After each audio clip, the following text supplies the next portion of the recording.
355. 355. Audrey Diwan. Podcast de Chanel. Les premières fois.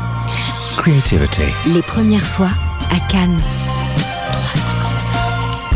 355. Bienvenue au 355, les premières fois, le podcast de Chanel à Cannes. Je m'appelle Audrey Diwan, je suis réalisatrice et auteure.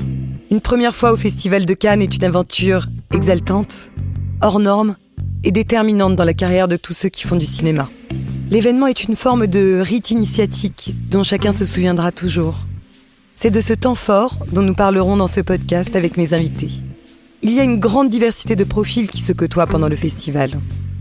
Ceux qui créent, ceux qui espèrent, ceux qui sélectionnent, choisissent ou récompensent.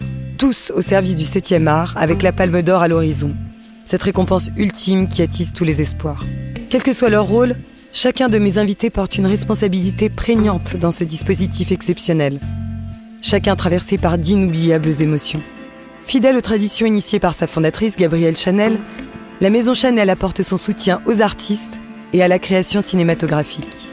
Cette année encore, grâce à elle, tous les passionnés de cinéma sont réunis le temps d'une soirée, au cours de laquelle mes invités ont accepté de revivre leur première montée des marches et de nous faire part de ce qu'ils ont appris avec le temps et l'expérience. 355. Ne pas se fier à sa douce allure. Margot Robbie a annoncé qu'elle incarnerait bientôt Barbie à l'écran, mais à condition de produire elle-même le film qu'elle a initié. Cette anecdote résume à elle seule le personnage. Jeune actrice sublime, dotée d'une intelligence aiguë et d'un sens de la conquête dont elle ne se cache pas. Femme engagée, elle est perpétuellement en quête de rôles puissants et elle les trouve. Elle vient au festival pour la première fois cette année en tant qu'actrice pour Once Upon a Time, nouveau film de Quentin Tarantino. Elle y incarne Sharon Tate. Le long métrage retrace les derniers jours de la jeune comédienne à l'été 1969. À ses côtés, Brad Pitt et Leonardo DiCaprio entre autres. Nous recueillons les premières impressions de cette talentueuse personnalité. 355. Le podcast de Chanel. Bonsoir Margot. Aujourd'hui vous êtes à Cannes en tant qu'actrice, mais vous êtes déjà venue ici en tant que productrice. Pouvez-vous nous raconter cette première expérience ? C'était très différent. Pas tout à fait aussi glamour que ça l'est quand on est comédienne. On a passé beaucoup de temps à courir partout, à prendre des rendez-vous, à travailler avec nos équipes commerciales pour tenter de lever des fonds pour plusieurs projets sur lesquels nous travaillons. Cette fois, en revanche, nous avons eu droit au tapis rouge, au déjeuner incroyable, au dîner et à beaucoup de presse, bien entendu. Et nous sommes logés à l'hôtel du Cap, qui est magnifique. Je n'y avais jamais été, je l'avais jamais vu avant, donc c'est vraiment très différent cette fois-ci, mais c'est tout aussi amusant. Quels étaient les projets que vous défendiez ici ? La dernière fois, nous étions venus chercher des financements pour Dreamland et moi, Tania. Le Festival de Cannes est aussi évidemment un moment de représentation, alors comment choisit-on cette tenue ? Kate, ma styliste, cherche toujours dans les archives de Chanel. Elle m'a montré différentes photos. Elle a un classeur rempli d'images qu'elle aime. La tenue que j'ai portée hier s'est démarquée des autres car elle m'a rappelé une tenue que j'avais déjà vue. Une que Sharon Tate avait portée il y a longtemps à Cannes. Elle portait une robe noire et blanche. La coupe de la robe était le même genre de longueur que celle du haut de la combinaison que j'ai portée hier soir, qui était évidemment noire et blanche aussi. Il y avait un nœud qui me rappelait celui de la combinaison que j'ai portée hier soir. Je me souviens de ma loge pendant que je tournais le film. J'avais tellement de photos de Sharon collées sur les murs. Et c'était l'une d'entre elles. Sharon et Roman en train de monter les marches à Cannes et elle portait cette tenue noire et blanche. Donc quelque chose est ressorti quand je l'ai vue et m'a rappelé cette photo. Alors je me suis dit, oui, partons sur celle-ci. Et c'est agréable aussi, vous savez, de porter un pantalon parmi tous les gars. Eux, ils ont droit au costume. Je dirais qu'on se sent parfois un peu plus en confiance quand on porte un pantalon. Quels sont les conseils que vous ont donnés votre entourage ? Quentin, qui est bien entendu venu à Cannes de nombreuses fois. Hier, c'était d'ailleurs le 25e anniversaire de la projection de Pulp Fiction au festival. Donc un jour très spécial pour lui et pour les fans de Tarantino partout, je suppose. Eh bien, lui m'a dit « Reste cool ». Genre, quand ils applaudissent, reste cool. Comme si tu savais que ça allait arriver. Et j'ai dit « Ok, ok ». Et évidemment, je ne suis pas du tout restée cool. J'étais complètement dépassée. Mais je ne m'étais pas rendu compte que les applaudissements pouvaient durer aussi longtemps. Quelqu'un m'a dit 7 minutes, quelqu'un d'autre m'a dit 8 minutes, c'était fou. J'arrêtais pas de me tourner vers Dakota Fanning et de lui demander « Mais c'est normal ça ?» Elle me répondait « Je pense, oui ». Combien de temps dure une montée des marches ? Je connaissais pas la longueur du tapis rouge. Il n'est pas immense, mais je crois que je n'avais jamais vu autant de photographes au même endroit qu'hier. Le tapis rouge n'est pas aussi long qu'aux Oscars ou qu'au Gala du Met, mais on a clairement passé beaucoup plus de temps dessus qu'ailleurs.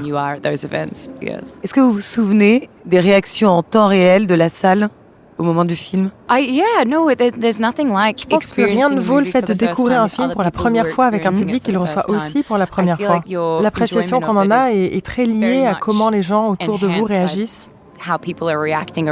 Donc dès qu'ils criaient ou rigolaient ou bougeaient au rythme de la musique, j'avais envie de faire pareil. Je n'ai pas écouté s'ils aimaient ou pas le film. J'en ai aussi profité en tant que spectatrice. Quelle est la leçon que vous avez retirée de cette première fois? Celle que vous pourriez transmettre aux débutants? Oh là là, je sais pas. J'imagine que je dirais ce qu'on m'a dit. Profite juste. Regarde autour de toi, absorbe tout et profite. D'après votre expérience, Cannes peut-il changer le destin d'un film? Oui, bien sûr. D'ailleurs, si ça n'était pas si important, les gens ne sortiraient pas leur film pendant les festivals. L'accueil du public et de la presse sert clairement de tremplin pour un film et annonce un potentiel succès. Il fait franchir une nouvelle étape. Donc oui, c'est très important. S'est-il passé quelque chose de spécial pendant la soirée qui a suivi la projection? À propos d'hier soir? Oula, je sais pas. C'était juste une nuit magnifique. Il ne s'est rien passé de fou ou d'étrange. C'était juste très agréable d'être avec tout le monde. Mon équipe était là, ma mère. Juste le fait de pouvoir passer du temps et de reconnecter avec tout le monde. Je n'avais pas vu Lorenzo qui joue Francesco dans le film. J'ai revu Raph qui joue Roman Polanski. Revoir les gens que je n'avais pas vus depuis plusieurs mois, c'est ça que j'ai préféré. Gabrielle Chanel a dit « Je veux être de ce qui va arriver ».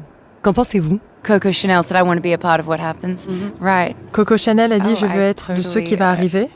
D'accord. Oui, je suis totalement en accord avec ça. Je veux dire, encore aujourd'hui, elle semble façonner pas seulement le monde de la mode, mais aussi les gens et la société actuelle. C'est assez exceptionnel ce qu'elle a bâti. Oui, je comprends ce ressenti. Quelle rencontre n'aurait pas pu avoir lieu ailleurs? Eh bien, je dois dire que Cannes est le seul endroit où j'ai des rendez-vous sur des yachts. Cela n'arrive nulle part ailleurs. Avoir un rendez-vous d'affaires sur le pont d'un yacht est vraiment propre à Cannes, je crois. Et comment s'est passé ce rendez-vous? Ça s'est très bien passé, c'était chouette. Je pense qu'on n'a même pas finalisé le contrat, mais le déjeuner était très bon. Et peu importe, on s'en fiche, non? On est aussi au festival pour passer de bons moments. D'après vous, quelle est la différence entre Cannes et les autres festivals? Eh bien, j'ai été à Sundance plusieurs fois, à Toronto. Récemment, j'étais à Tribeca.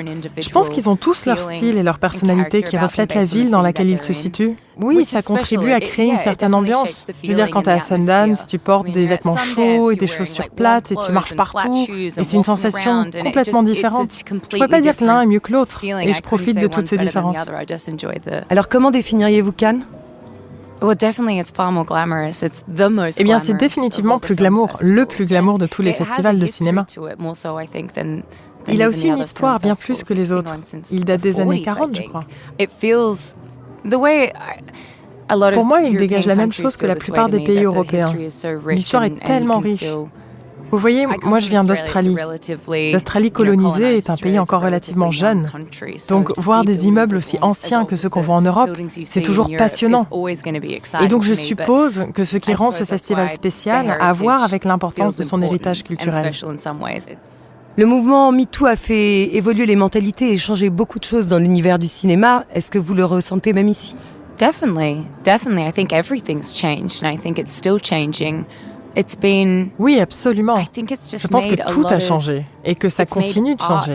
Je pense que cela a déplacé le curseur de ce qui est important ou pas dans l'art. C'est une évolution assez rapide, mais des projets que je lisais ou que j'étudiais ou que je développais même il y a quelques années de cela me paraissent tout à coup dénués d'intérêt et d'autres projets, au contraire, sont devenus soudainement extrêmement importants, comme s'il fallait vraiment qu'on les sorte.